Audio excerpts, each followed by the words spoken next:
Hi అండి, అందరికీ నమస్కారం. Welcome to my channel. ఈ వీడియోలో ఏపీ ప్రభుత్వ ఉద్యోగులకు మరియు పెన్షనర్లకు మే నెల జీతాలపై భత్యాల దస్తాలపై నష్టం అండి. ఎందుకంటే ఏపీ ప్రభుత్వ ఆర్థిక శాఖ ప్రధాన కార్యాలయంలో అగ్ని ప్రమాదం. దీనికి సంబంధించిన పూర్తి వివరాలు అయితే వీడియోలో తెలుసుకుందాము. మరి మే నెల భత్యాలపైన ఏమైనా ప్రభావం చూపనుందా లేదా అనేది తెలుసుకుందాము. వీడియోని అయితే ఎక్కడే కానీ స్కిప్ చేయకుండా ఎండ్ వరకు చూసేయండి. అప్పుడు ఇన్ఫర్మేషన్ పూర్తిగా అర్థమవుతుంది. వీడియో చూస్తున్న ప్రతి ఒక్కరు వీడియోకి లైక్ చేయండి ఫ్రెండ్స్. అలాగే వీడియోని తోటి ఉద్యోగ పెన్షన్ మిత్రులతో అయితే షేర్ చేయండి. కొత్తగా మన ఛానల్ చూస్తున్న వారు ఇంకా ఎవరైనా సబ్స్క్రైబ్ చేసుకున్నట్లయితే వెంటనే మన ఛానల్ని సబ్స్క్రైబ్ చేసుకోండి. దీని ద్వారా నేను చేసే లేటెస్ట్ వీడియోస్ అన్నీ మీ వరకు రీచ్ అవుతాయి. ఇక ఆలస్యం చేయకుండా వివరాల్లోకి అయితే వెళ్ళిపోదాము. సో ఫ్రెండ్స్, ఇక విషయానికి వచ్చినట్లయితే ఆంధ్రప్రదేశ్ రాష్ట్ర ఆర్థిక కార్యకలాపాలకు కేంద్ర బిందువైన అమరావతిలోని వెలగపూడి సచివాలయం సమీపంలో ఉన్న ఆర్థిక ప్రధాన కార్యాలయం నిధి భవన్లో బుధవారం ఉదయం భారీ అగ్ని ప్రమాదం సంభవించింది. ఉద్యోగులంతా కూడా విధుల్లో నిమగ్నమై ఉన్న సమయంలో ఈ దుర్ఘటన చోటు చేసుకోవడం తీవ్ర కలకలం రేపింది. మరోవైపు రాష్ట్ర ముఖ్యమంత్రి శ్రీ నారా చంద్రబాబు నాయుడు గారు జిల్లాల పునర్విభజన ప్రక్రియపై మంత్రులతో కీలక సమీక్ష అయితే నిర్వహించి ఉన్నారు. ఈ సమయంలోనే నిధి భవన్లో అగ్ని ప్రమాదము. సో నిధి భవన్లో 2వ అంతస్తులో సెంట్రల్ ఎయిర్ కండిషనింగ్ ఏసీ యూనిట్లో షార్ట్ సర్క్యూట్ కారణంగా మంటలు చెలరేగినట్టుగా ప్రాథమికంగా భావిస్తున్నారు. బుధవారం ఉదయం కార్యాలయ కార్యకలాపాలు ప్రారంభమైన కొద్దిసేపటికి ప్రమాదం జరగడంతో భవనంలోని సుమారు 300 మంది భయాందోళనలతో తక్షణమే భవనం నుంచి బయటకు పరుగులు తీశారు. అగ్నిమాపక సిబ్బంది సత్వరమే ఘటనా స్థలానికి చేరుకొని మంటలను అదుపులోకి తెచ్చేందుకు ప్రయత్నాలు ముమ్మరం చేశారు. సో ఈ ప్రమాదం 2వ అంతస్తులోని అనేక కంప్యూటర్లు, సర్వర్లు, ఫర్నిచర్ మరియు ముఖ్యమైన దస్త్రాలు, ఫైల్స్ కాలిపోయి ఉండవచ్చని తీవ్ర ఆందోళన వ్యక్తం అవుతుంది. రాష్ట్ర వ్యాప్తంగా ప్రభుత్వ ఉద్యోగుల భత్యాలు, వివిధ ప్రభుత్వ శాఖలకు సంబంధించిన ఆర్థిక లావాదేవీల బిల్లులు, బడ్జెట్ కేటాయింపులు మరియు ఇతర కీలక ఆర్థిక సమాచారం నిక్షిప్తం చేయబడిన ప్రదేశం కావడంతో నష్ట తీవ్రత అనేది ఎక్కువగా ఉండే అవకాశం ఉంది. డేటా నష్టంపై ఆందోళన.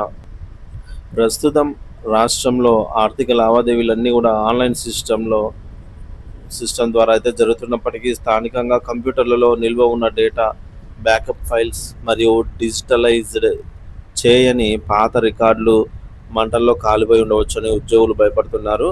ఒకవేళ సర్వర్లు దెబ్బతిని ఉంటే డేటా రికవరీ ప్రక్రియ సంక్లిష్టంగా మారే అవకాశమే ఉంది. ప్రమాదం జరిగిన వెంటనే నష్టం అంచనా వేయడం కష్టసాధ్యమని అధికారులు తెలిపారు. అగ్నిమాపక చర్యలు పూర్తయి పరిస్థితి అదుపులోకి వచ్చిన తర్వాత నిపుణుల బృందం నష్టాన్ని అంచనా వేస్తుంది. ఈ అగ్ని ప్రమాదం కారణంగా మే నెలకు సంబంధించిన ప్రభుత్వ ఉద్యోగ భత్యాలు మరియు పెన్షన్ల చెల్లింపులపై ప్రభావం చూపుతుందేనేమో అని ఉద్యోగులు, పెన్షనర్లు ఆందోళన చెందారు. అయితే ఆర్థిక శాఖ ఉన్నతాధికారులు ప్రాథమికంగా ఈ ప్రభావం మే నెల జీతాలు, పెన్షన్లపై ఉండబోదు అని స్పష్టం చేశారు. సో ఆన్లైన్ వ్యవస్థ, డిజాస్టర్ రికవరీ ప్రణాళికలు అమల్లో ఉండటం ఇందుకు కారణంగా చెప్తున్నారు.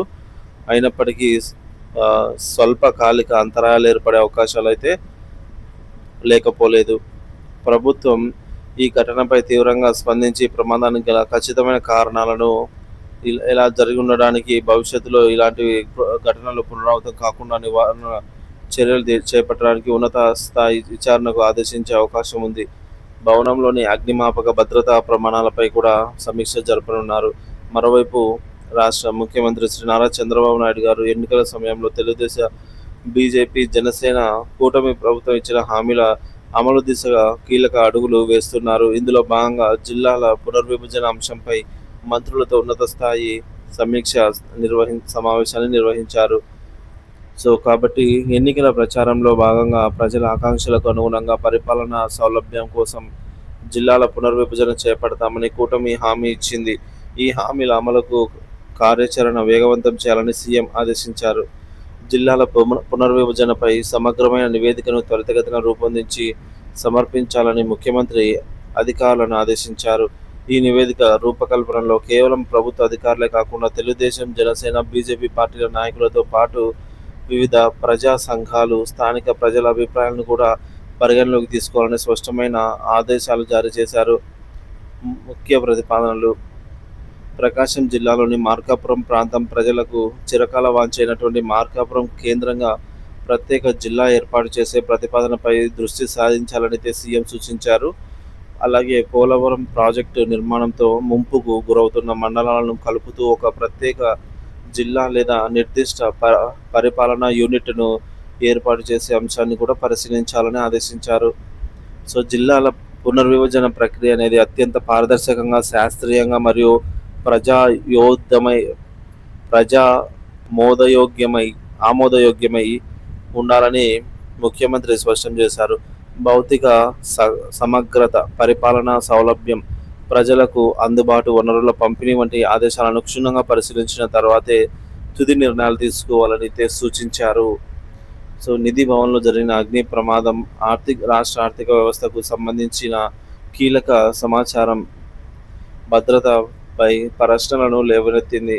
ప్రభుత్వం తక్షణమే నష్టాన్ని అంచనా వేసి కార్యకలాపాలు యథావిధిగా సాగేలాగా చర్యలు తీసుకోవాల్సి ఉంది. అదే సమయంలో జిల్లాల పునర్విభజన ప్రక్రియ పారదర్శకంగా, ప్రజా భాగస్వామ్యంతో ముందుకు తీసుకెళ్లడం ద్వారా ప్రభుత్వం ప్రజలకు ఇచ్చిన హామీలను నిలబెట్టుకోవడం పాటు సుపరిపాలన అందించే దిశగా పయనిస్తుంది అని ఆశించవచ్చు.